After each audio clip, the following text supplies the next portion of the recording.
Good evening student. Class 11 physics में आज हम नया चैप्टर स्टार्ट कर रहे हैं, motion in a straight line.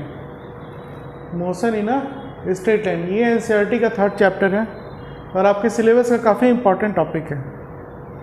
इसमें हमें देखना है कि हम क्या क्या पढ़ेंगे। इसमें मोस्टली हमें पोजीशन, डिस्प्लेसमेंट, वेलोसिटी, एक्सेलरेशन के बारे में पढ़ना होता है और फिर हमें ये भी देखना होता है कि एवरेज वेलोसिटी कैसे निकालते हैं, एक्सेलरेशन कैसे निकालते हैं। तो पूरी मोशन हो रही है उसका क्या काउज है वो हम नहीं पढ़ते हैं इस चैप्टर में। मतलब मोशन क्यों हो रहा है ये हमें इस चैप्टर में नहीं पढ़ना होता है। मोशन की बिहेवियर को समझने की कोशिश करते हैं कि ये मोशन किस तरह का है और इसमें क्या इक्वेशंस लगते हैं वो हमें पढ़ने हैं। मैथमेटिक्स क्या है इसका वो पढ़ना होता है। तो इसमें जो सबसे पहली टॉपिक आती है रेक्टिलिनियर मोशन, वो क्या होता है? रेक्टिलिनियर मोशन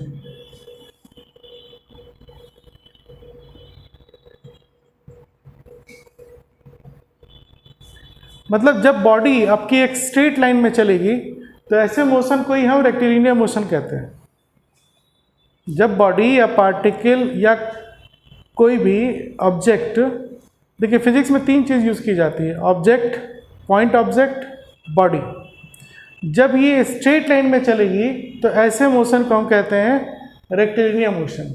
अब ये स्ट्रेट लाइन मोशन आपका कर्व पाथ पे भी हो सकता है या स्ट्रेट लाइन भी हो सकता है। जब पार्टिकल यहाँ से यहाँ चल रही है, मान लो ए से बी जा रही है, तो ए अगर स्मॉल इंटरवल देखेंगे तो कर्व पाथ का भी जो सेक्शन है वो स्ट्रेट लाइन ही है। तो कहने का मतलब कर्व पाथ पे मूव करते हुए भी अगर हम स्मॉल टाइम इंटरवल ले लें तो वहाँ पर बॉडी स्ट्रेट लाइन में ही चलती हुई दिखाई देगी। तो ऐसे मोशन को हम रेक्टिलिनियर मोशन कहते हैं। और इस रेक्टिलिनियर मोशन को फिजिक्स के जिस ब्रांच में स्टडी किया जाता है उस ब्रांच को कहते हैं हम काइनेमेटिक्स। ठीक है, अब काम की बात करते हैं। जैसा मैंने बताया मुझे इसमें डिस्टेंस, डिस्प्लेसमेंट, वेलोसिटी और एक्सेलरेशन पढ़ने हैं, इसके ग्राफ्स पढ़ने हैं, इसके इक्वेशंस ऑफ मोशंस पढ़ने हैं। तो सबसे पहले हम आते हैं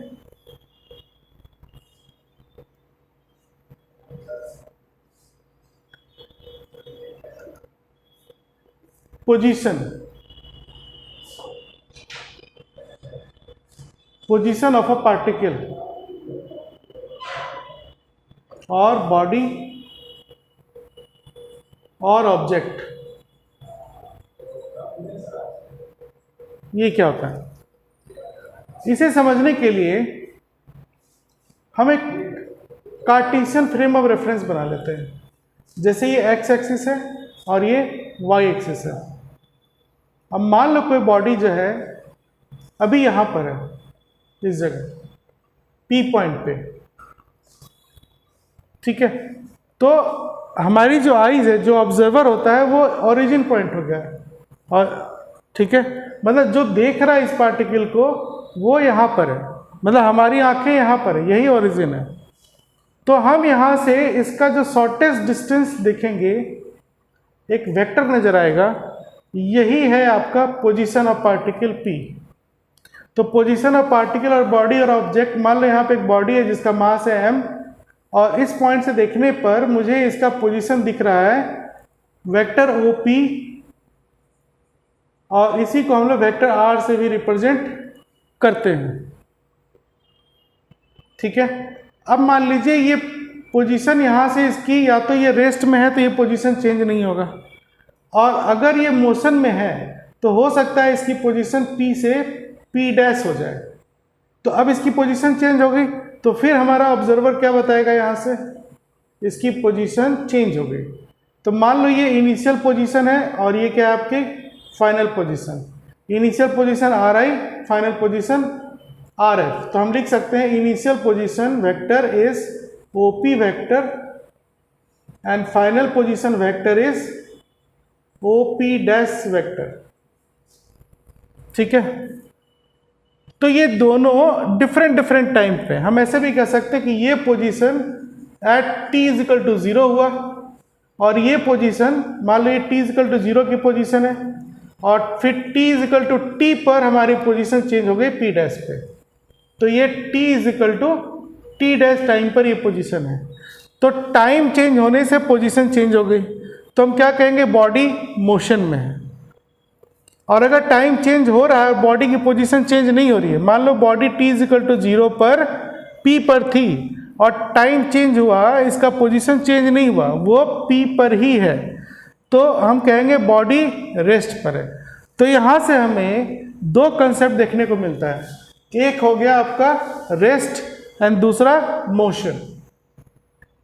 ठीक है, इसे आप लोग नोट कीजिए, मैं मिटा दूंगा थोड़ी देर में। फिर मैं यहाँ पे आपको समझा रहा हूँ कि what is rest and motion.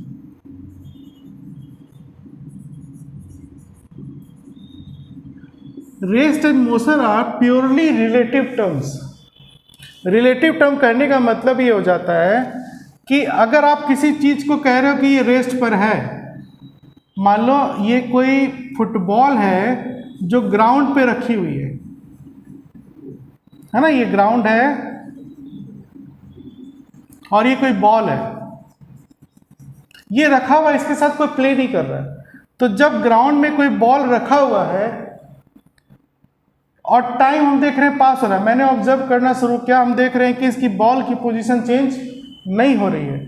इसका मतलब ये हो गया कि ये बॉडी रेस्ट में है, ग्राउंड के रेस्पेक्ट में और सराउंडिंग के रेस्पेक्ट में। ये सराउंडिंग है, मतलब इसके आसपास क्या चीजें हैं, हो सकता है कोई पेड़ हो या कोई और आदमी पार्क में बैठा हो, है ना, तो वो सराउंडिंग हो गया। इस बॉल के आसपास जो भी चीजें हैं, ह्यूमन बीइंग या पेड़ पौधे, है ना, कुछ स्ट्रीट, तो उसके रेस्पेक्ट में भी ये बॉल की पोजीशन चेंज नहीं हो रही, टाइम के रेस्पेक्ट में भी बॉल की पोजीशन चेंज नहीं हो रही, तो हम क्या कहेंगे, बॉल रेस्ट पर है। और अगर ये बॉल मूव करने लग गई तो टाइम के हिसाब से चेंज हो रहा है, सराउंडिंग के हिसाब से भी चेंज हो रहा है। मान लो कोई यहाँ पे बैठा हुआ है ग्राउंड पे, तो ये क्या बोलेगा, अभी ये मेरे पास था, अब थोड़ी देर के बाद दूर चला गया, मतलब पोजीशन चेंज हुआ। तो टाइम के रेस्पेक्ट में जब पोजीशन चेंज होने लगे तो हम क्या कहेंगे, इसे मोशन में। अगर आपने इसे नोट कर लिया तो मैं इसे मिटा दूं। अब आप देखो, एक ट्रेन चल रही है, या है ना, कोई ट्रेन चल रही है और ट्रेन का ये कोई कोच है, जिसके अंदर बर्थ होती है, पैसेंजर्स बैठते हैं। अब मान लीजिए इसके सारे खिड़की दरवाजे बंद हैं, इसमें जितने भी खिड़की दरवाजे हैं सारे बंद हैं। ये ट्रेन का कोई कोच है अंदर का, मान लो इसके अंदर बहुत सारे लोग बैठे हैं और ये बीच का पैसेज है जिसमें आ जा सकते हैं। अब ये ट्रेन जो है मूव कर रही है,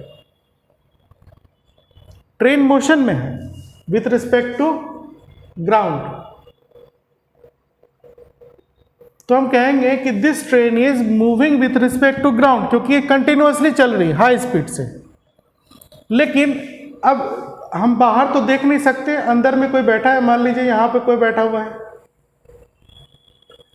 तो इसको क्या लगेगा, इसके सामने कोई और बैठा होगा, इस तरफ यहाँ पे कोई बैठा है और ये इसको देख पा रहा है, तो हम क्या बोलेंगे, these two are in state of rest, क्योंकि इन दोनों की पोजीशन चेंज नहीं हो रही है। इनकी जो सराउंडिंग है, उस सराउंडिंग के रेस्पेक्ट में भी इनकी पोजीशन चेंज नहीं हो रही है, टाइम के रेस्पेक्ट में भी पोजीशन चेंज नहीं हो रही। ये जहाँ बैठे थे वहीं बैठे हैं, है ना, खिड़कियाँ बंद है, बाहर वो देख नहीं पा रहे हैं। इसका मतलब है कि ये दोनों को पता नहीं चल रहा कि हम मोशन में हैं, क्योंकि बैठे हैं, इनकी पोजीशन चेंज नहीं हो रही। तो यहाँ पर ये दोनों रेस्ट में है, लेकिन इन्हीं दोनों को अगर मैं बाहर से देख लूँ, मान लो कोई ऐसा विंडो ग्लास लगा हुआ है जो बाहर से अंदर देख सकते हैं, अंदर से बाहर नहीं देख सकते, तो ग्राउंड पे अगर कोई खड़ा है ना, तो ये क्या बताएगा, ये दोनों मोशन में हैं। तो अब देखो रेफरेंस फ्रेम चेंज हो रही है, तो रेस्ट और मोशन एब्सोल्यूट थिंग्स नहीं है। हम किसी के रेस्पेक्ट में ही बता सकते हैं कि एक बॉडी रेस्ट में है या एक बॉडी मोशन में है। बात समझ में आई? तो rest and motion are purely relative. Fine. तो अगर मुझे डिफाइन करना हो रेस्ट को तो कैसे डिफाइन करेंगे? If position of an object does not change with respect to time and surroundings, then that object or body or a particle is said to be in a state of rest. मतलब अगर मैं इसका definition लिख दूं rest का तो क्या आएगा? सबसे इंपॉर्टेंट चीज है, हम लिख सकते हैं rest and motion are relative. Rest and motion are relative, पहली चीज। दूसरा, अगर मैं रेस्ट को डिफाइन करूं तो हम लिखेंगे if position of an object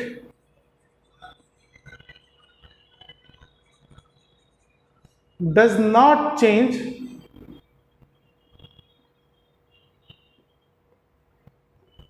with respect to surrounding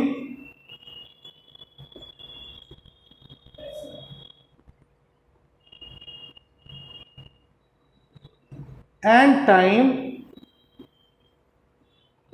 then that object are said to be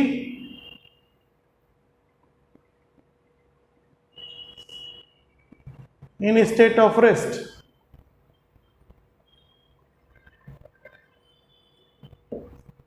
ठीक है, ये रेस्ट की डेफिनेशन हो गई। ठीक है, आप लोग इसे नोट कीजिए फटाफट।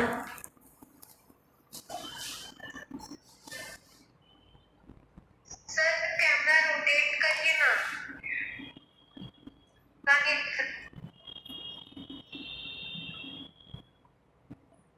ठीक है,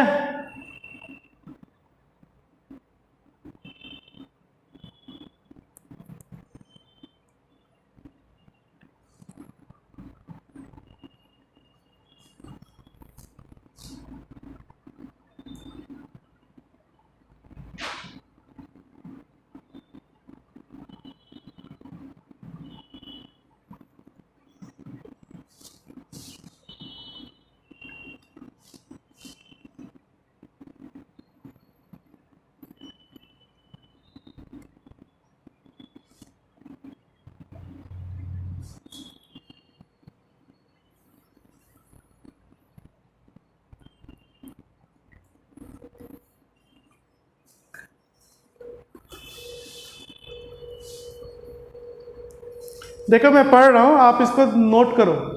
if position of an object does not change with respect to surrounding and the time, then that object are said to B in state of rest. मतलब ये है कि अगर कोई ऑब्जेक्ट हो या पार्टिकल हो या बॉडी हो, उसकी पोजीशन टाइम के रेस्पेक्ट में चेंज नहीं हो या सराउंडिंग के रेस्पेक्ट में चेंज नहीं हो, तो हम ऐसे ऑब्जेक्ट, पार्टिकल और बॉडी को रेस्ट में कहेंगे। ठीक है, अब अगर मुझे मोशन को डिफाइन करना है तो हम क्या कह सकते हैं?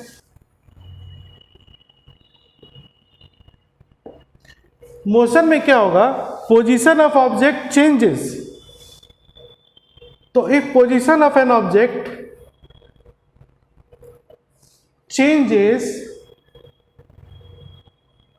with respect to surrounding and the time, then the object are said to be in a state of motion। बात समझ में आई? तो अगर पोजीशन चेंज हो जाती है टाइम के रेस्पेक्ट में या सराउंडिंग के रेस्पेक्ट में, तो हम क्या कहेंगे? ये मोशन में। बहुत सारे एग्जांपल्स इसे समझने के लिए। मान लीजिए आप बस में ही चल रहे हैं और सारे पर्दे लगे हुए हैं खिड़की के, आप बाहर नहीं देख पा रहे हैं, तो आपके आसपास के जितने पैसेंजर्स हैं वो सब एक दूसरे के रेस्पेक्ट में रेस्ट में है, क्योंकि उनकी पोजीशन उस सराउंडिंग के रेस्पेक्ट में चेंज नहीं हो रही है। तो all passengers are in state of rest. ठीक है, उसी बस में कोई एक आदमी अगर उठ के चलने लगा उसी बस में, तो हम क्या कहेंगे? सिर्फ वो पर्सन मोशन में है, बाकी सारे पैसेंजर जो कि बैठे हुए हैं, क्योंकि जो पर्सन चल रहा है वो बाकी पैसेंजर के रेस्पेक्ट में उसकी पोजीशन चेंज हो रही है, बाकी पैसेंजर की तो पोजीशन चेंज नहीं हो रही है। तो मोशन को डिफाइन करने के लिए मुझे एक सराउंडिंग की ज़रूरत है। अब उसी बस का अगर मैं पर्दा हटा दूं तो बाहर के रेस्पेक्ट में आप सभी आप बस में बैठे जितने पैसेंजर्स हैं सब मोशन में हैं। किसके रेस्पेक्ट में? ग्राउंड के रेस्पेक्ट में, या ग्राउंड में कोई खड़ा है तो उसके रेस्पेक्ट में, वो सारे मोशन में हैं।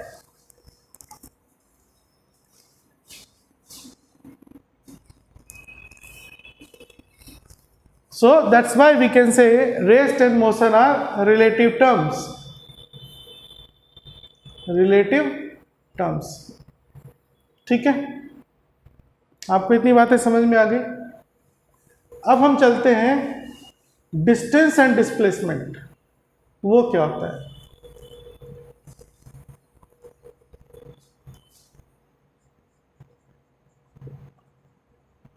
डिस्टेंस एंड डिस्प्लेसमेंट, इसको समझने की कोशिश करते हैं। ये क्या होता है?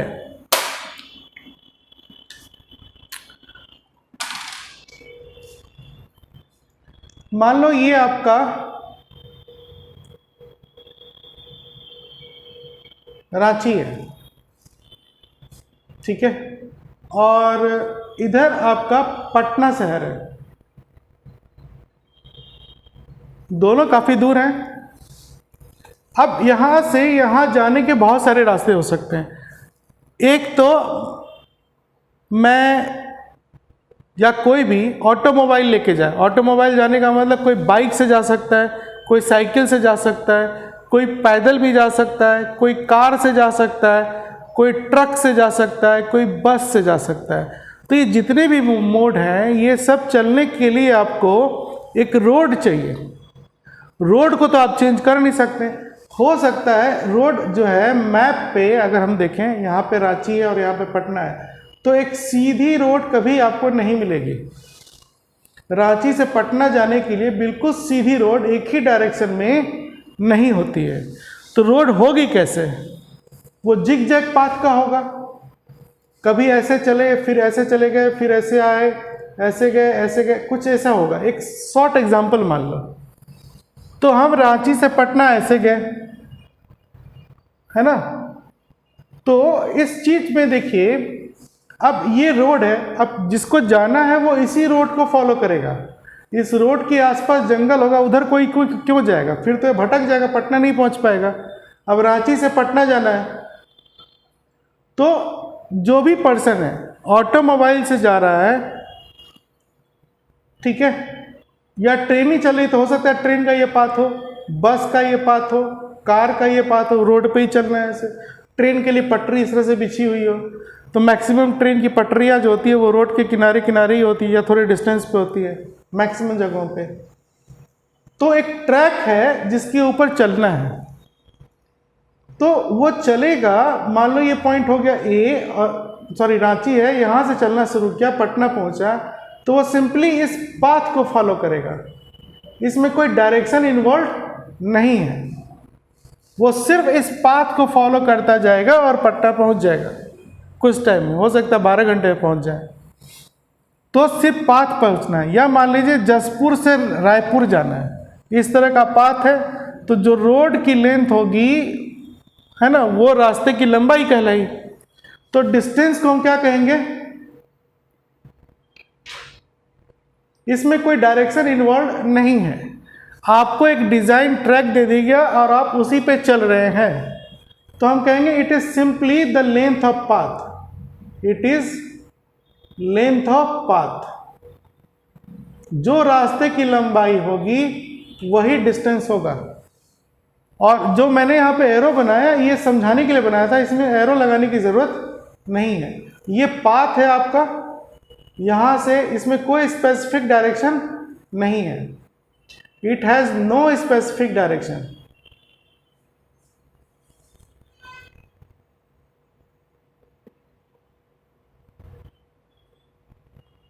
It has no specific direction, simply path की लंबाई है। अब अगर हम ये समझें कि इसमें कोई डायरेक्शन नहीं है तो डिस्टेंस को हम क्या कह सकते हैं? It is a scalar quantity. ये स्केलर क्वांटिटी हो गया। डिस्टेंस का अगर हम यूनिट की बात करें तो वो मीटर होगा, सेंटीमीटर होगा, फीट होगा, जो सिस्टम ऑफ यूनिट में आपने पढ़ा है। अगर हम बड़े यूनिट की बात करें तो वो किलोमीटर हो जाएगा। ठीक है, इसका डायमेंशन अगर हम देखें, डिस्टेंस का डायमेंशन, तो वो हो जाएगा L. Dimension of distance is L. ये डिस्टेंस हो गया। तो कहने का मतलब, मैं इसे मिटाता हूं, अब डिस्प्लेसमेंट देखते हैं क्या होगा।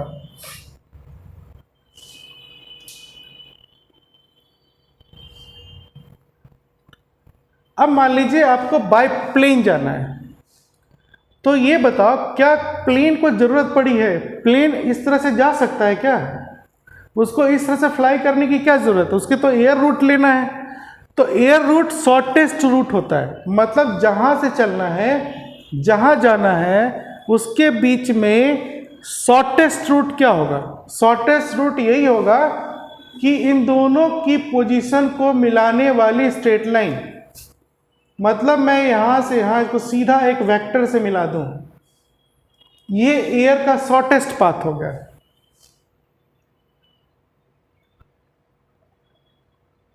डिस्टेंस में आपने देखा था कि पाथ जिगजैग हो सकता है, ठीक है, पाथ स्ट्रेट लाइन भी हो सकता है। हम डिटेल में आगे पढ़ेंगे, अभी समझाने के लिए मैं बता रहा हूं कि नॉर्मली प्रैक्टिकली जो पाथ होती है वो स्ट्रेट लाइन नहीं होती। अगर दूर की दूरी ली जाए, कुछ दूर तक स्ट्रेट लाइन हो सकता है, बहुत, जैसे आप जसपुर से रायपुर जाए तो वो स्ट्रेट लाइन पाथ नहीं है, जिग जैग पाथ है।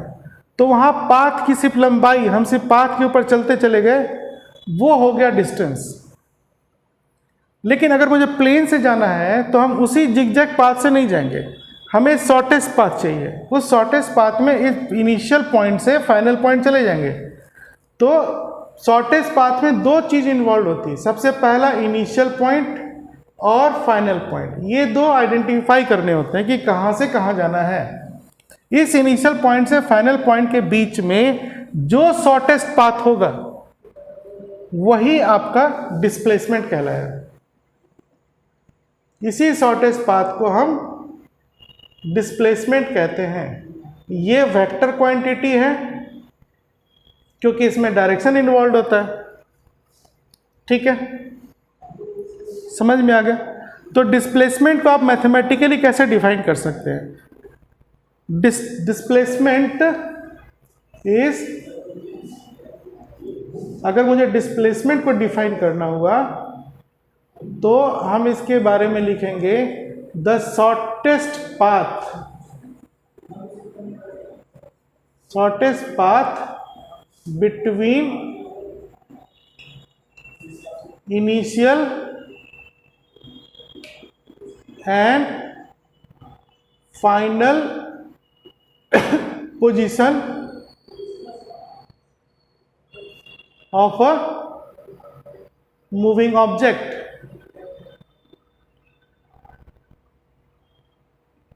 जो भी ऑब्जेक्ट मूव कर रही है उसके इनिशियल पॉइंट से फाइनल पॉइंट को मिलाने वाली शॉर्टेस्ट पाथ ही डिस्प्लेसमेंट कहलाएगी। It is a vector quantity. इसका भी यूनिट आपका मीटर, सेंटीमीटर, किलोमीटर हो सकता है या होता है। डायमेंशन भी वही रहेगा। ठीक है, इतनी बात समझ में आ गई। इसमें दो पॉइंट इन्वॉल्व रहते हैं, एक इनिशियल पॉइंट और एक फाइनल पॉइंट। अब इस चीज को हम और डिटेल में समझें तो आप ये देखो कि जैसे ये कोई पॉइंट ले लेते हैं ए, ये पॉइंट ले लेते हैं बी। ठीक है, ए से बी मैंने एक लाइन को ज्वाइन कर दिया, ये इमेजिनरी लाइन है, ज्वाइन कर दिया। ए से बी की डिस्टेंस है मान लीजिए 5 मीटर। अब ए से कोई बॉडी चलना शुरू की, सीधा चली है स्ट्रेट लाइन पाथ पे बी तक पहुंचे, तो ए से बी तक पहुंचने में वो सीधा चली है, पाथ ही स्ट्रेट है आपका, और कोई पाथ अभी नहीं है। ए से बी गई तो हम डिस्टेंस क्या बोलेंगे, कितना हो गया? डिस्टेंस हो गया 5 मीटर, क्योंकि यही पाथ है और यही पाथ लेंथ है। अब बॉडी यहाँ ए से चली है, ये इनिशियल पोजीशन है और ये फाइनल पोजीशन है ना। तो अगर मुझे डिस्प्लेसमेंट निकालना होगा तो हम क्या लिखेंगे? डिस्प्लेसमेंट निकालने के लिए आपको इनिशियल पॉइंट से फाइनल पोजीशन को मिलाना होगा सीधा, तो मैंने मिला दिया। अब ये फिर आपका 5 मीटर ही आया, लेकिन डिस्टेंस स्केलर है तो इसमें सिर्फ मैग्नीट्यूड आएगा। डिस्प्लेसमेंट वेक्टर क्वांटिटी है तो मुझे यहाँ लिखना पड़ेगा कि displacement 5 metre from A to B. अब ये डायरेक्शन आ गया कि ए से बी चला है। बात समझ में आई? अब इसी केस को हम और देखते हैं आगे। मान लो बॉडी पहले ए से बी गई और वापस बी से ए आ गई, है ना। मैं क्या बोल रहा हूं, बॉडी किधर चला? पहले ए से बी गया एंड फिर बी से ए पे आ गया। क्लियर है? ये इनिशियल और फाइनल पोजीशन हटा दो, ये हम डिस्प्लेसमेंट निकालने के टाइम आइडेंटिफाई करते हैं। केस क्या है हमारा? हमने ये बोला कि बॉडी ए से बी गई फिर बी से ए आ गई, तो इसमें डिस्टेंस कितना हो गया? ए से बी फिर बी से ए। डिस्टेंस आपका स्केलर क्वांटिटी है, इसमें डायरेक्शन इन्वॉल्व नहीं है। तो ए भी 5 मीटर है, ये भी 5 मीटर हुआ, दोनों जोड़ दिया तो कितना हो गया? 10 मीटर, और कोई डायरेक्शन देने की जरूरत नहीं है। ये समझ में आ रहा है आप लोगों को?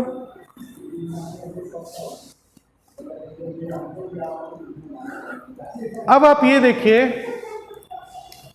इसी कंडीशन में कि जब बॉडी ए से बी जा रही है और फिर बी से ए पे आई और मुझे डिस्प्लेसमेंट बताना है, तो डिस्प्लेसमेंट बताने के टाइम हमें 2 पोजीशन देखने पड़ेंगे। मतलब मैंने क्या बताया आपको, इनिशियल पॉइंट और फाइनल पॉइंट बताना है। तो ए आपका इनिशियल पॉइंट है, ए से बी गया फिर बी से वापस से आ गया। फाइनल पॉइंट भी यही है, जो इनिशियल पॉइंट है फाइनल पॉइंट वही है। बॉडी जहां से चली थी वापस वहीं आ गई। तो अगर 2 पॉइंट अब बिल्कुल एक ही जगह पर हैं तो इनके बीच में कोई शॉर्टेस्ट पाथ हो सकता है क्या? डिस्प्लेसमेंट की डेफिनेशन क्या है? इनिशियल पॉइंट से फाइनल पॉइंट का शॉर्टेस्ट पाथ। तो जब बॉडी ए से चली बी, बी से आ गई ए, तो यही पॉइंट आपका इनिशियल है, यही पॉइंट फाइनल है। अब दोनों पॉइंट एक ही जगह पे हो गए, तो हम इनिशियल से फाइनल डिस्टेंस 0 आ रहा है हमारा, कोई उसमें लेंथ नहीं है, तो डिस्प्लेसमेंट क्या हो गया? 0। बात समझ में आ गया? और इसको और एक्यूरेट, यही एक सही तरीका है समझने का डिस्प्लेसमेंट का। कोई और तरीका लेंगे तो कंफ्यूजन आएगा। आप हमेशा डिस्प्लेसमेंट को ये समझो कि हमें इनिशियल पॉइंट और फाइनल पॉइंट का शॉर्टेस्ट पाथ निकालना है। इस केस में इनिशियल पॉइंट और फाइनल पॉइंट का शॉर्टेस्ट पॉइंट है ही नहीं, शॉर्टेस्ट पाथ बन ही नहीं रहा, 0 आ रहा है, इसलिए डिस्प्लेसमेंट 0। मतलब बॉडी जहां से चली वापस वहीं आ गई। ठीक है। अब मान लीजिए मैं एक और केस लेता हूं इसी में, कि बॉडी सी, ये एक अलग पॉइंट है सी, ये भी 5 मीटर है ना। अब हम देखते हैं कि बॉडी ए से चली बी की तरफ, फिर बी से सीधा सी पे चली गई। पहले बॉडी ए से चली बी पर और फिर बी से वो सीधा सी पे चली गई। तो इस केस में डिस्टेंस कितना हुआ? पहले ए से बी गई है, उसके बाद बी से सी चली गई, बी सी, तो ए बी हुआ 5 और बी सी कितना हो जाएगा? 5 + 5 10, बी सी हो गई 10, तो डिस्प्लेसमेंट क्या हो गया? 15 मीटर। हम यहाँ पे कोई डायरेक्शन देख ही नहीं रहे, क्योंकि डिस्टेंस हमारा स्केलर क्वांटिटी है, सिर्फ पाथ की लेंथ को जोड़ देना है ना। ये क्या है आपका पाथ लेंथ है, सीधा जुड़ गया, स्केलर क्वांटिटी है, जोड़ दिया, हमारा डिस्टेंस आ गया। अब अगर हम डिस्प्लेसमेंट निकालेंगे तो डिस्प्लेसमेंट निकालने के लिए मुझे फिर वही दो पोजीशन चाहिए। कौन सा? एक इनिशियल और एक फाइनल। डिस्प्लेसमेंट वेक्टर क्वांटिटी है, तो हम देखेंगे बॉडी चलना शुरू की थी ए पर, ए से, ये इनिशियल पोजीशन हो गया, ए से बी गई, बी से वापस सी पहुंच गई, तो फाइनल पोजीशन क्या हो गया आपका? C point. तो डिस्प्लेसमेंट के लिए मुझे इतना नहीं देखना है कहाँ से चला, किधर गया, नहीं गया, मैंने दो पॉइंट आइडेंटिफाई कर लिए, एक इनिशियल पॉइंट और एक फाइनल पॉइंट। अब डिस्प्लेसमेंट जो होगा वो शॉर्टेस्ट पाथ होगा इनिशियल और फाइनल का, तो वो कितना हो गया? I to F, इसको जोड़ दो, ये वेक्टर। तो I to F initial to final position कितनी आ रही है? 5 मीटर। तो डिस्प्लेसमेंट आपका AC है, दैट इज 5 मीटर। अब इसमें डायरेक्शन भी होगा, तो हम क्या लिखेंगे? 5 metre from A to C। समझ में आया? नोट कीजिए।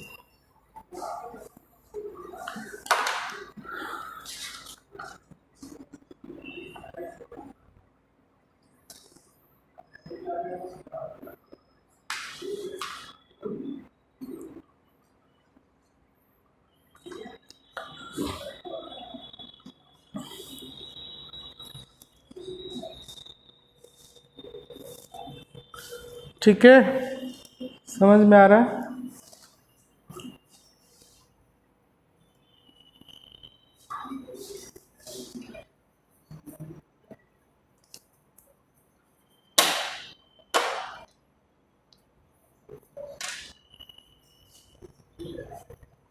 अब हम दूसरा एग्जांपल लेते हैं इसी डिस्टेंस और डिस्प्लेसमेंट के लिए।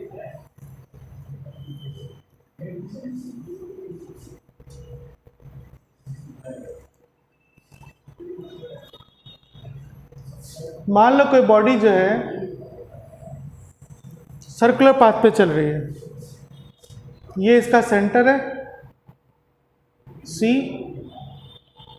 ये इसकी रेडियस हो गई R, बॉडी A पॉइंट से चलना शुरू की और यहां पहुंच गई, डायमेट्रिकली अपोजिट पॉइंट B पे पहुंच गई। A से ऐसे चली है और B पे पहुंच गई, मतलब ये t=0 का टाइम है और ये t=t1 का टाइम है, मतलब यहां से यहां तक जाने में कुछ टाइम लगा। बॉडी A से B पे पहुंची है, A से B गई, है ना। मुझे निकालना क्या? A से B जाने में इसको टाइम लगा t1। अब आप ये देखिए, मुझे यहाँ पर डिस्टेंस और डिस्प्लेसमेंट बताना है। डिस्टेंस कितना क्या होता है? मैंने आपको बताया कि डिस्टेंस जो है सिंपली पाथ लेंथ होगा। तो A से B जाने में पाथ लेंथ क्या है? ये वाली पाथ लेंथ, ये हो गई, क्या हो गई?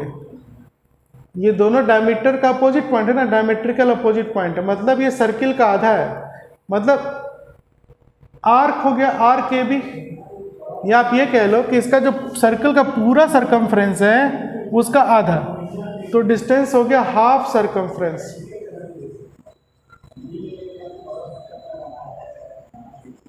है ना, परिधि का आधा।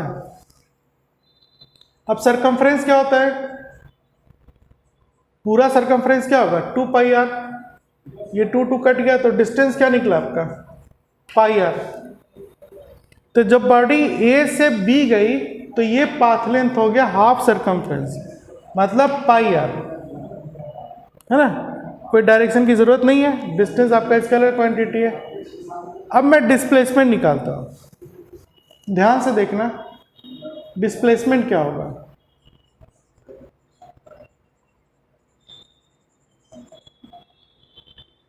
बॉडी A से B गई है, तो डिस्प्लेसमेंट निकालने का तरीका क्या है? जहां से चली वो इनिशियल पोजीशन हुआ और जहां जाकर रुकी है वो हो गया इसका फाइनल पोजीशन। अब डिस्प्लेसमेंट निकालने के लिए हम क्या करेंगे? बॉडी किधर से गई उससे हमें मतलब नहीं है, हमें डिस्प्लेसमेंट निकालने के लिए दो पॉइंट चाहिए, बार बार बोल रहा हूँ, एक इनिशियल पॉइंट और एक फाइनल पॉइंट। अब इसको सीधा मिला दो, है ना, ये सेंटर है, ये आर हो, ये भी आर है, तो क्या दिख रहा है आपको, ये डायमीटर हो गया आर प्लस आर। तो डिस्प्लेसमेंट हम क्या लिखेंगे, 2r। अब डिस्प्लेसमेंट डायरेक्शन है, इसमें डायरेक्शन होगा, वेक्टर क्वांटिटी है, तो मुझे यहाँ लिखना पड़ेगा 2r from A to B, direct A to B. बात समझ में आई? ये डिस्प्लेसमेंट हो गया। तो डिस्टेंस सिंपल पाथ लेंथ लेते हैं, डिस्प्लेसमेंट इनिशियल से फाइनल जाते हैं। डिस्प्लेसमेंट मैं बार बार बोल रहा हूँ, इनिशियल से फाइनल शॉर्टेस्ट पाथ जाएंगे। ओके, मिटा दें इसको। अब आप देखो,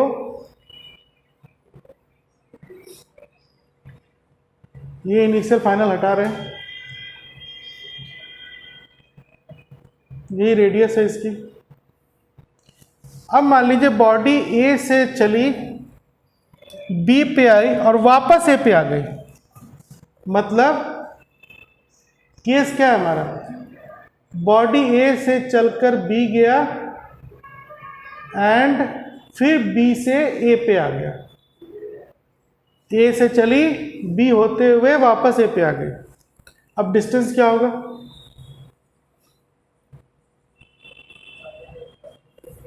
डिस्टेंस क्या होगा हमारा, पाथ लेंथ लेते हैं, तो ए से ऐसे चलकर ऐसे आया पूरा, यहाँ पाथ लेंथ कितना हो गया, पूरा सरकमफ्रेंस।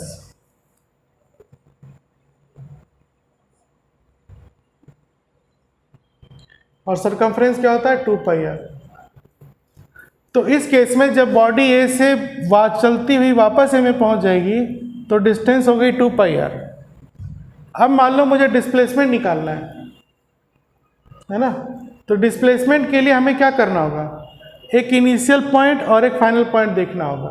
बॉडी चली कहाँ से है, ए से, ये इसका इनिशियल पोजीशन हो गया, ऐसे चलते हुए पहुंचे कहाँ, वापस ए पर, यही इसका फाइनल पोजीशन भी हो गया। यही पॉइंट इनिशियल भी है, यही पॉइंट फाइनल भी है, इन दोनों में कोई गैप नहीं है। I initial position final position के बीच में कोई शॉर्टेस्ट पाथ हम नहीं बना पा रहे हैं, कोई गैप नहीं है, मतलब जहाँ से चली वहीं पहुँच गई, तो डिस्प्लेसमेंट 0। तो इस केस में भी डिस्प्लेसमेंट क्या हो गया हमारा, 0। ठीक है, समझ में आ रहा,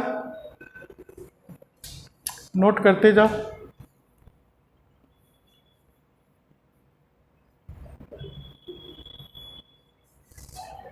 अब दूसरा केस लेते हैं एक और, इसी में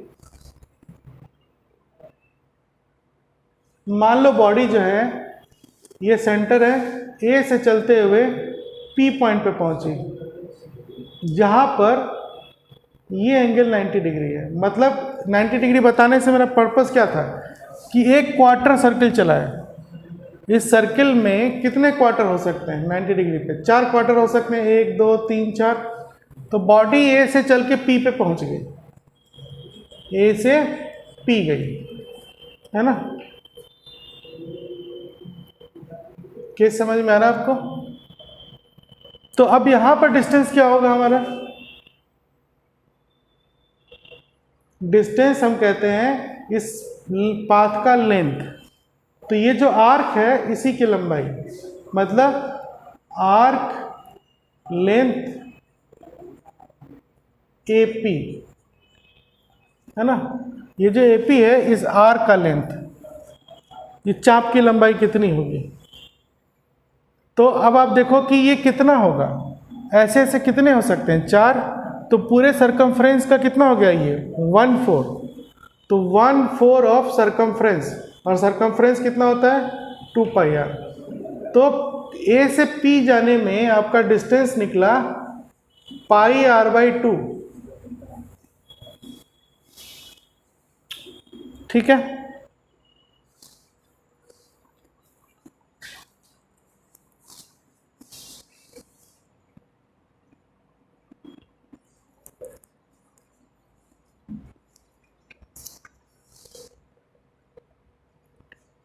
अब हम क्या करेंगे, डिस्प्लेसमेंट निकालेंगे, ए से पी जाने का डिस्प्लेसमेंट। तो क्या तरीका है निकालने का? डिस्प्लेसमेंट निकालने का तरीका है, जहां से चला वहां इनिशियल पोजीशन लिखे और जहां पहुंचा वहां फाइनल पोजीशन लिखे। लिख दिया। अब हमें क्या करना होगा, इस इनिशियल पोजीशन से फाइनल पोजीशन तक शॉर्टेस्ट पाथ चाहिए, सीधा लाइन से मिला दो। तो अगर मैं ए से पी को मिला दूं तो ये लाइन आएगी, ये वाली लाइन।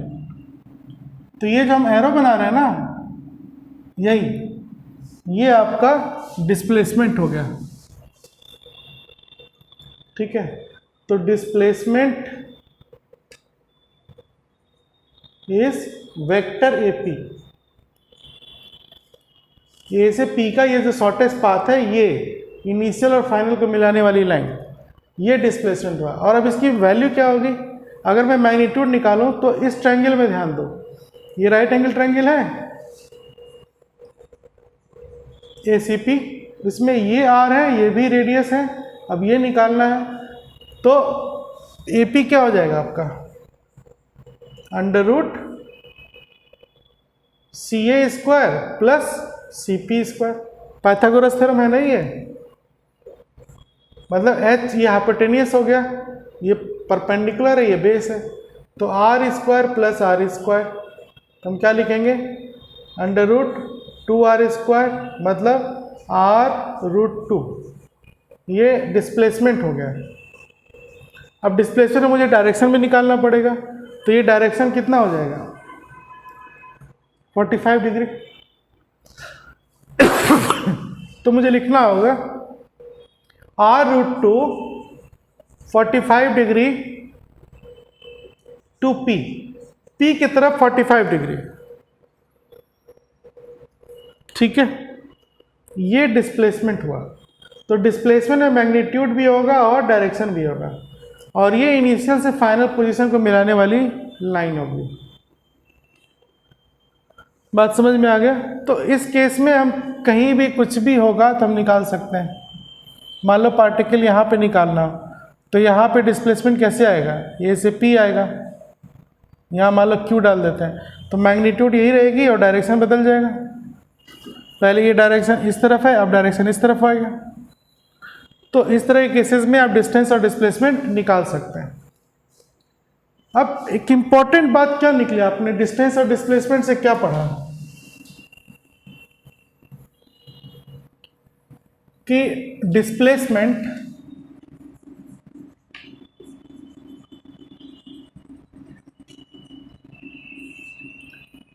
पॉजिटिव हो सकता है, डिस्प्लेसमेंट नेगेटिव हो सकता है, डिस्प्लेसमेंट जीरो हो सकता है, बिकॉज ये वेक्टर क्वांटिटी है।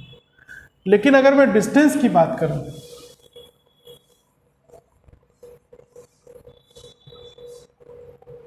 तो डिस्टेंस जो है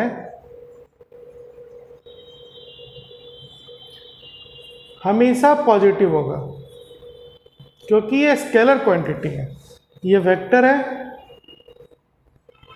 और ये स्केलर है।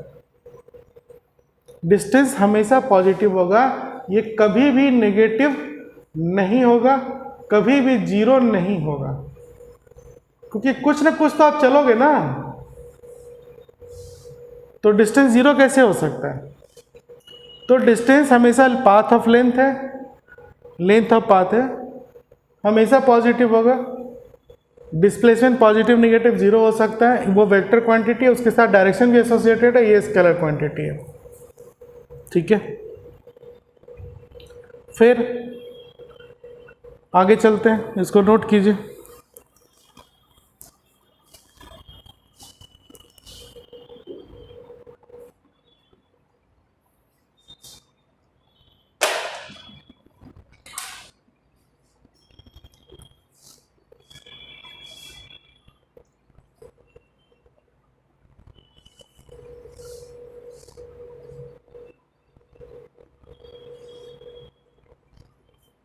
मैंने एक बीच में एक केस बताया था आपको कि अगर ए से हम बी जाकर रुक जाते हैं सीधा, और ये शॉर्टेस्ट पाथ है, ये शॉर्टेस्ट पाथ है, है ना, ए से बी शॉर्टेस्ट पाथ है, हम इसी पे चल रहे हैं, तो हमारा डिस्टेंस भी ए बी है और डिस्प्लेसमेंट भी ए बी है। फर्क क्या है, इसमें डायरेक्शन है ए टू बी और इसमें डायरेक्शन नहीं है। तो अगर मैं डिस्प्लेसमेंट का मैग्नीट्यूड ले लूं तो ये डायरेक्शन हट जाएगा। तो कहने का मतलब क्या है कि डिस्टेंस डिस्प्लेसमेंट के बराबर हो सकता है। तो अगर मैं लिखूं कि डिस्टेंस या तो डिस्प्लेसमेंट के बराबर होगा या हमेशा उससे ज़्यादा होगा, तो ये सही है, is greater than equal to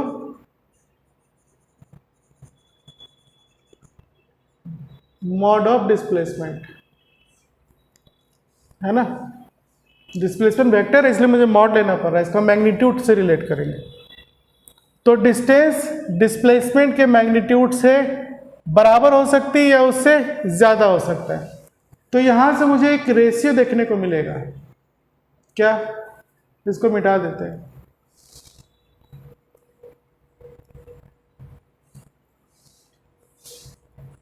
distance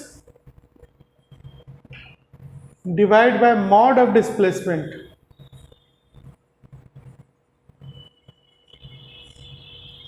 इसको इधर लिया है तो क्या मिलेगा, ये greater than equal to 1। Ratio of distance to displacement is always इधर इक्वल टू 1 और ग्रेटर देन 1। और अगर मैं इस रेशियो को उल्टा कर दूं तब क्या हो जाएगा, mod of displacement to distance is less than equal to 1। ठीक है।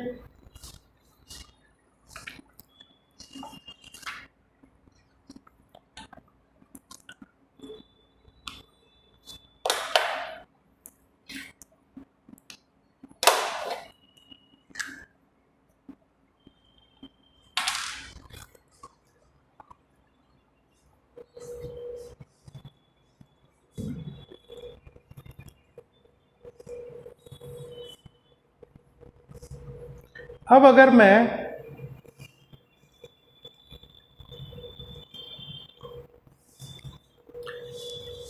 पोजीशन पे आ जाऊं जो मैंने स्टार्ट किया था, मान लो ये रेक्टेंगुलर फ्रेम है, ये एक्स एक्सिस है और ये वाई एक्सिस है और ये आपका ओरिजिन है या ये ऑब्जर्वर है जहां से वो किसी पोजीशन को ऑब्जर्व कर सकता है।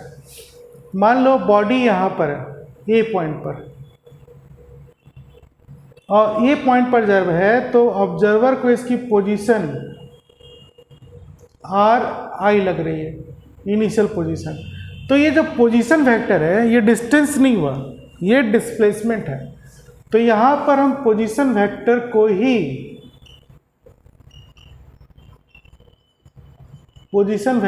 हमारा डिस्प्लेसमेंट हो गया। तो आप ये कह सकते हो कि displacement is also a position vector because it is a vector quantity. तो इस कार्टेशियन फ्रेम में जब body t is equal to 0 इतने टाइम पर ए पर है तो इसकी इनिशियल पोजीशन आर आई हुई। अब मान लीजिए ये बॉडी जो है चली गई, इसकी पोजीशन चेंज हो गई, है ना, यहां पे आ गई बी पॉइंट पे t is equal to T time पे, मतलब यहां से यहां आने में इसको t टाइम लगा और ये इसकी अब पोजीशन हो गई ये आर एफ, है ना।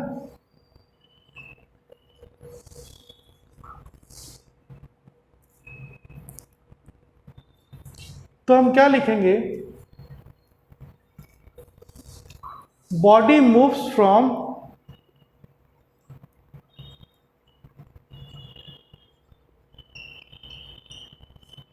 ए to B in time t।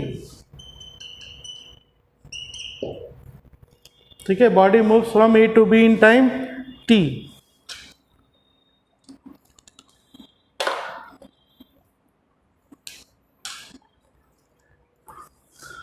Right, initial position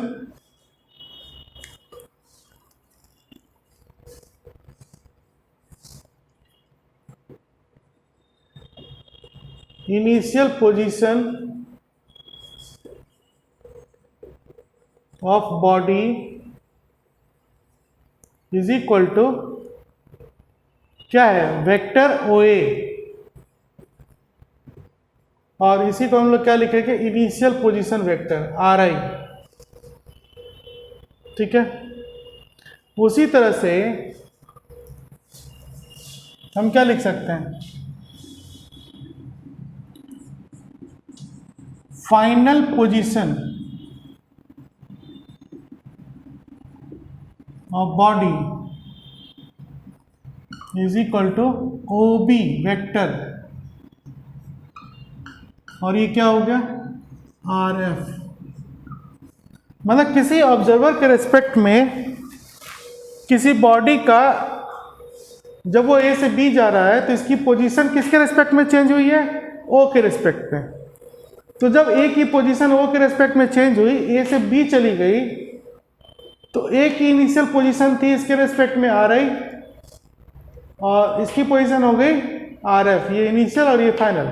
इसको अगर और रियल वे में समझना चाहो तो मान लो यहाँ पर एक पक्षी बैठी हुई है कोई ट्री पे, कोई चिड़िया इस पेड़ पे बैठी है, और ये दूसरा पेड़ है, यहाँ पे चिड़िया यहाँ से यहाँ चली गई और आप यहाँ से देख रहे हो। तो जब यहाँ थी तो आपकी इनिशियल पोजीशन RI हुई, जब यहाँ पहुँच गई तो आपकी पोजीशन RF हो गई। ठीक है, ये वेक्टर है तो यहाँ पे डिस्टेंस का तो कोई बात है नहीं, हमें डिस्प्लेसमेंट निकालना होगा। तो डिस्प्लेसमेंट निकालने के लिए हमने क्या सीखा है, इनिशियल पोजीशन से फाइनल पोजीशन हम मिला देते हैं। तो ये आपकी इनिशियल पोजीशन है और ये फाइनल पोजीशन है। तो यहां से A से B मिला देंगे सीधा, ये एक अलग वेक्टर हो गया है ना। तो हम क्या बोलेंगे, डिस्प्लेसमेंट ऑफ बॉडी इज, अब ये डिस्प्लेसमेंट क्या है, इनिशियल से फाइनल को मिलाने वाली लाइन। तो हम कह दिए इसको क्या हो गया, ये वेक्टर OB AB है ना। अब इसकी वैल्यू निकालनी है, तो आपने ट्रायंगल लॉ पढ़ा होगा वेक्टर एडिशन में, using triangle law vector addition पढ़ाया था आप लोग को।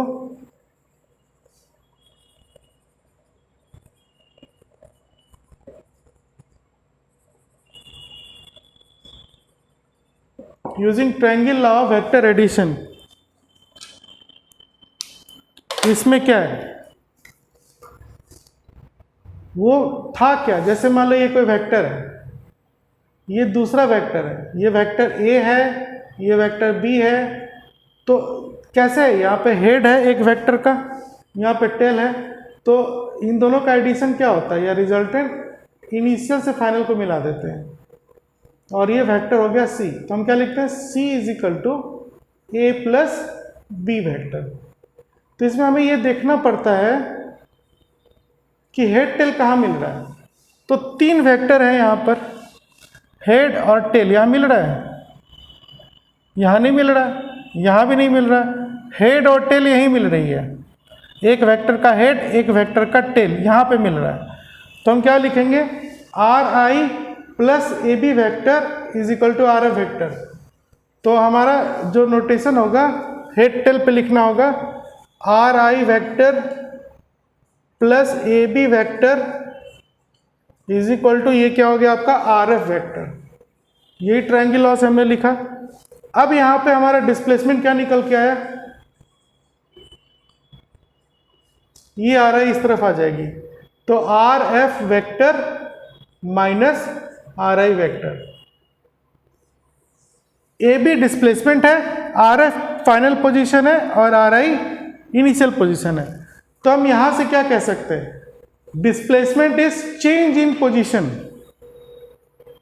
Displacement is change in position vector. समझ में आया, नोट कीजिए।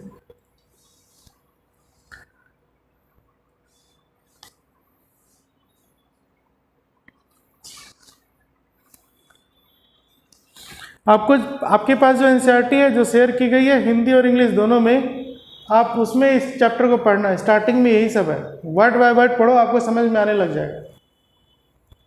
जो प्योर मेन कंसेप्ट है वो मैंने आपको बता दिया। डिस्टेंस और डिस्प्लेसमेंट कैसे कैलकुलेट करते हैं वो भी आपको बता दिया। तो ये टॉपिक हमारी यहाँ पे ख़त्म हो जा रही है। अब हम पढ़ेंगे स्पीड एंड वेलोसिटी। चलिए मिटाते हैं इसे।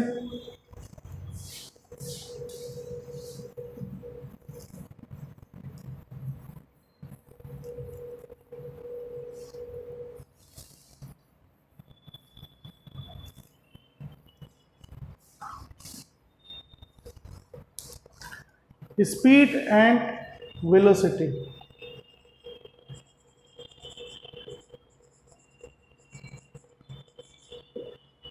Speed and velocity. Speed is defined as, speed को हिंदी में चाल कहते हैं। Speed is defined as distance travelled divide by time taken.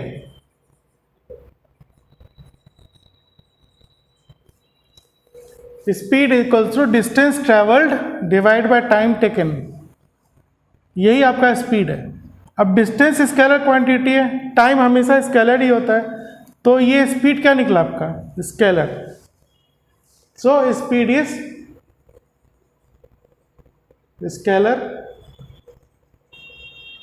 इसका यूनिट क्या हो जाएगा?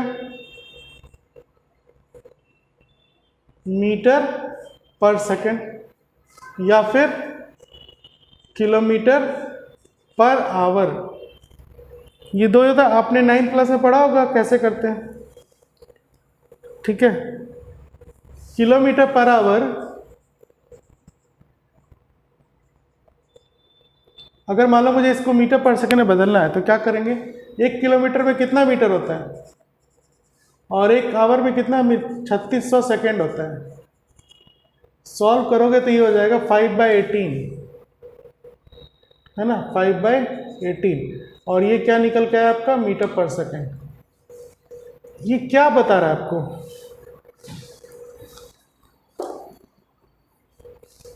है ना, इससे क्या पता चल रहा है कि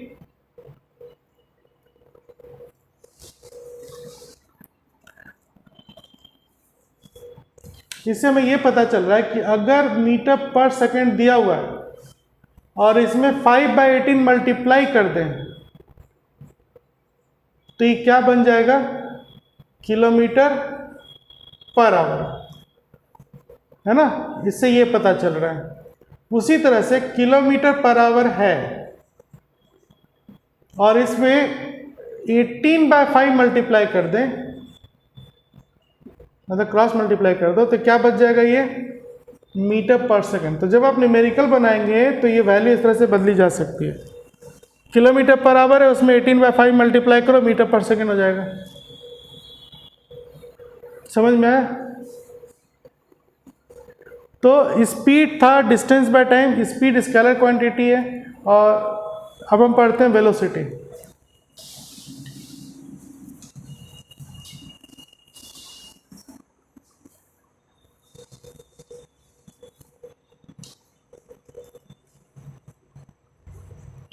Velocity is defined as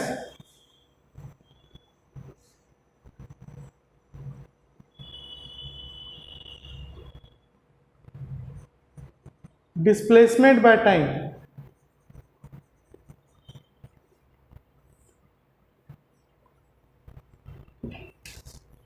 Velocity is a vector quantity. ये displacement by time होता है, ठीक है, डिस्टेंस बाय टाइम नहीं। इसको हिंदी में वेग कहते हैं। तो rate of change of displacement is velocity, right. इसका भी यूनिट वही होगा, मीटर पर सेकंड, डायमेंशन वही LT-1। तो जब बॉडी सीधी लाइन में चल रही है या कर्व पाथ पे चल रही है तो उस कंडीशन में वेलोसिटी का जो मैग्नीट्यूड ले लेंगे वही स्पीड होगा। ये हर केस में सेम नहीं होगा, है ना। जैसे हम न्यूमेरिकल पढ़ेंगे ये चीज़ें क्लियर होती चली जाएंगी। ठीक है, अब आप एनसीईआरटी पढ़िए, आज के लिए इतना ही, रिवीजन कीजिए। आगे वेलोसिटी के जितने टाइप्स हैं, एवरेज स्पीड, एवरेज वेलोसिटी, वो वहाँ तक पढ़ लीजिए आप, फिर इसको हम कल पढ़ेंगे। मतलब जो अभी नहीं पढ़ाया है वो भी आप पढ़ लो, ताकि कल समझने में दिक्कत ना हो। ठीक है, थैंक यू।